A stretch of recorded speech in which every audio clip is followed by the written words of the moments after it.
What is up, my fellow collectors? This is Isoka. Thank you all for joining me again. This is our weekly sales and purchase video. Mostly going to be some sales and one big purchase item. Big as far as collection goal for me, but not really monetary wise. So this week was the week after I got my 113 EX series holos back, and then the prior week was the 70 EX cards. And overall, this has been a slower week. Overall good. I'm back to work with quite a few other things going on as well, and so it's nice to have this many cards listed on eBay for sale while I'm working. If I get off at the end of shift, I can look on my phone and see offers put on, or I can see people reached on Instagram, how much for this? Okay, now I'm interested, now I'm not. It's kind of fun, kind of gives you something to do, and it's I was reading a book from, what was it? I think it was Brene Brown, and talking about, having fun and play. And for some people, certain jobs or things that they do don't quite necessarily feed, like they don't feed you. They don't give you enough money to feed yourself or your family and feed your passion or your soul or whatever it is. So with Pokemon, at the prices they are and what I got in, technically I probably could do this full time or put down a good amount of money towards a house or something. But it's a nice hobby where at the end of the day or at the end of the week I can put up cards on eBay, and it's kind of fun to do. And I'm buying all those cards before and sending them off to PSA and not really have anything to sell for a long time was kind of a bummer, because you have to wait on your regular paychecks. Anything that comes in additional wise, you kind of had to hustle for it a little bit. And what's nice now is that everything has sort of come full circle, and I've got lots of cards coming in, lots of cards entering the grading phase, lots of cards that are just about to finish the grading phase.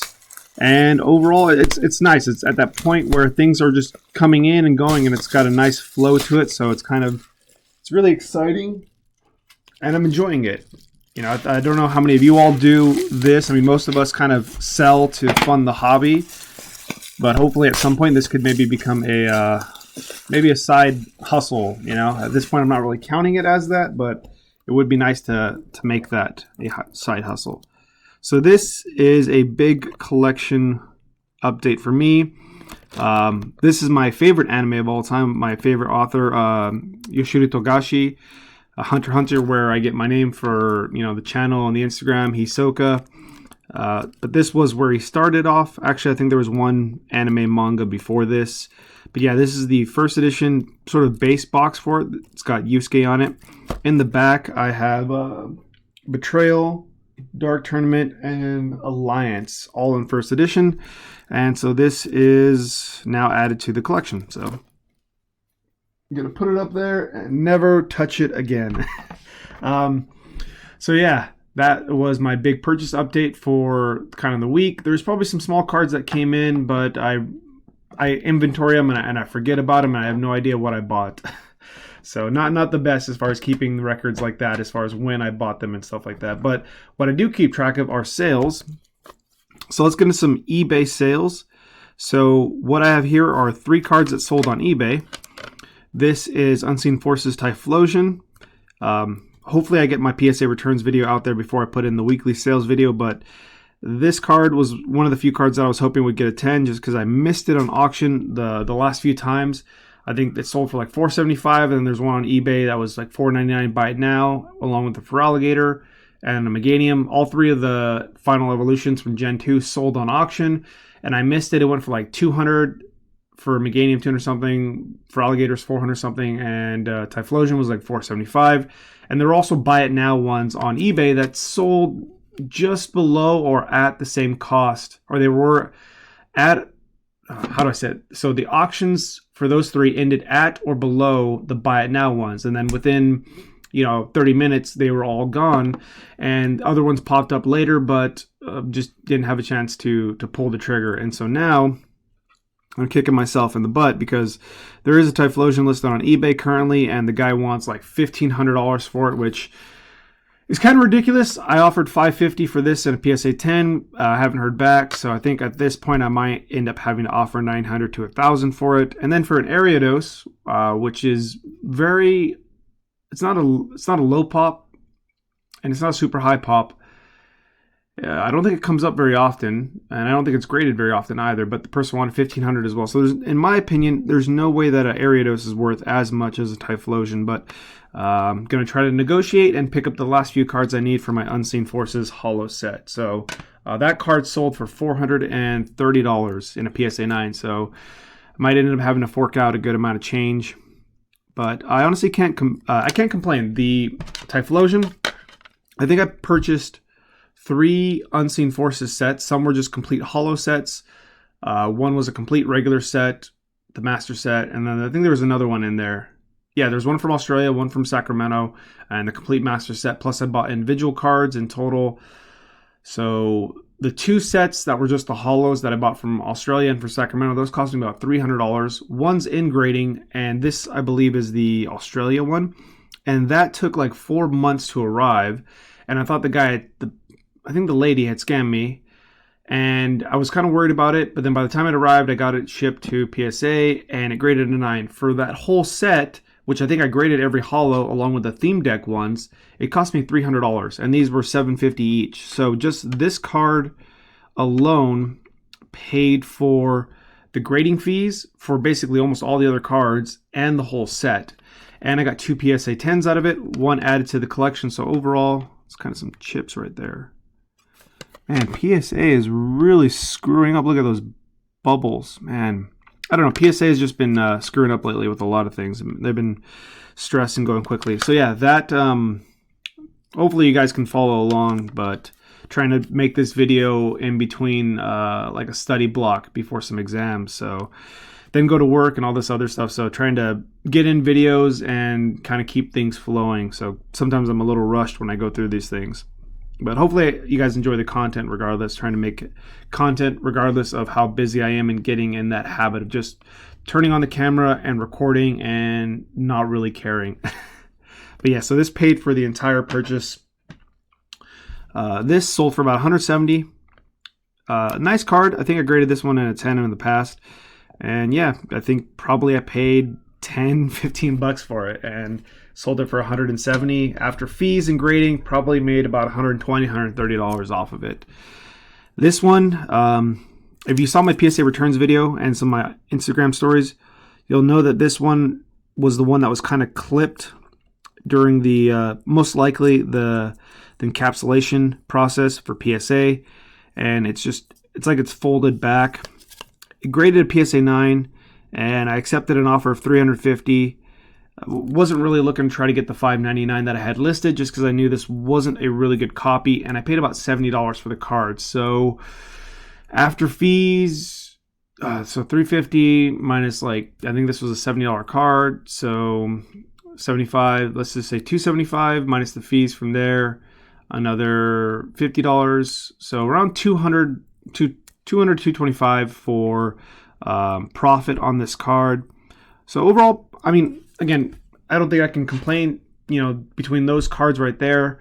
I mean, besides thinking about the cost of the set, if I think about the card individually broken up and that card, that's, more than $500 profit right there, which is, more than what most people make in a week. And that's just 2 cards from this submission. So really, really grateful for the opportunity that selling Pokemon cards has given me. And, it's allowed me, even if I were to stop my collecting goals or just not collect anymore, it's been a great opportunity. Not that I am, but just, you can't complain when just 2 cards, and you're doing it strategically, 2 cards make you more in profit or as much in profit as most people make per week. And you've got hundreds more. I mean, it's a fantastic opportunity. It's awesome that Pokemon has brought that. So this stack over here is the trade pile. I traded 5 PSA 9 EX holos for 3 PSA 10 EX holos. So for this, I'm trading Jirachi, which is one of the best artworks of the EX series holo from EX Deoxys. Houndoom from my favorite set, Unseen Forces. Ariados, a card that haunts me currently. This card, this is going to be a pain in the ass to get in a PSA 10. If this goes on auction, I imagine this thing's going to go for over $1,000. yeah, I think there was a reverse holo. Wanted to buy it for $350, $400, but it wasn't. It just wasn't the holographic one, and I don't want to mix my sets and Octillery. So the reason why this particular card is in the set is the person has a PSA 10 Octillery, and I need that one for my set. So I'm trading this for a Crystal Guardians Doug Trio and a PSA 10 Deoxys holo. I don't know which one it is. Not the Deoxys themselves, but one of the holos from EX Deoxys. So 5 cards for 3 PSA 10s. And then last but not least, we have Instagram sales. So these came from Instagram. And what's nice on selling there is that you kind of don't have to worry about the photograph process, what you do for eBay and the listing. So it's kind of nice to post it up on Instagram, get the people that are interested, and get those sales happening quickly. And then you can take your time with, taking pictures and listing the other cards up on eBay. So this sold for about 200. Roselia 75. I think around the same for Crawdont. I'll tell you, Altaria was 115 or 120. And then this one, I sold the complete evolution line of Delta Species Salamence reverse holo for $300 plus shipping.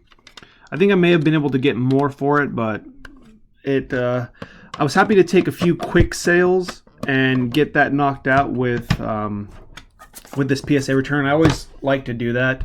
I'm not sure if it's the best strategy to do, but I like to get a few quick sales to get some cash coming back, just because maybe there's another PSA submission, a CGC submission that's coming back, and that money's due, or something pops up and you want to snatch it up quickly. So I like getting a few quick sales. I like having some money in my account just in case I need it. Maybe there's a burrito or something else that I want to go get. And with Pokemon, I'm Poke rich, but outside of that, I'm not very rich. So it is nice to have some quick sales happening. So other than that, that is the sales for the week. Hopefully that gave you guys some insight as to what's going on with the market with Pokemon. You'll see a lot of EX series cards on my channel and overall on Instagram, just because that's what I collect. So if you're interested in this series, I think kind of following it and listening to what's going on with the sales will give you a good idea on the direction that it's heading. It's very surprising for me just because I was offering $550 for a PSA 10 Typhlosion, and my PSA 9 sold for $430, $440 on eBay, and I was severely underpricing it. Maybe just because the other option was a $1,500 PSA 10 and mine was the only PSA 9. Maybe that's why it sold for that much, when in reality it might not have, compared to, say, Rayquaza from Emerald. I got 4 of those in PSA 9, and they were selling for about $160 on auction, and there's like 5 or 6 of them on eBay. So since it's flooded, they're not really selling currently, but sometimes if you're the only one, sales happen a lot. They're more in your favor at that point. Sometimes you can get a higher price for it if you're the only one. So that's kind of what was happening there. Overall, thank you guys for watching. Stay tuned for the next video. Peace.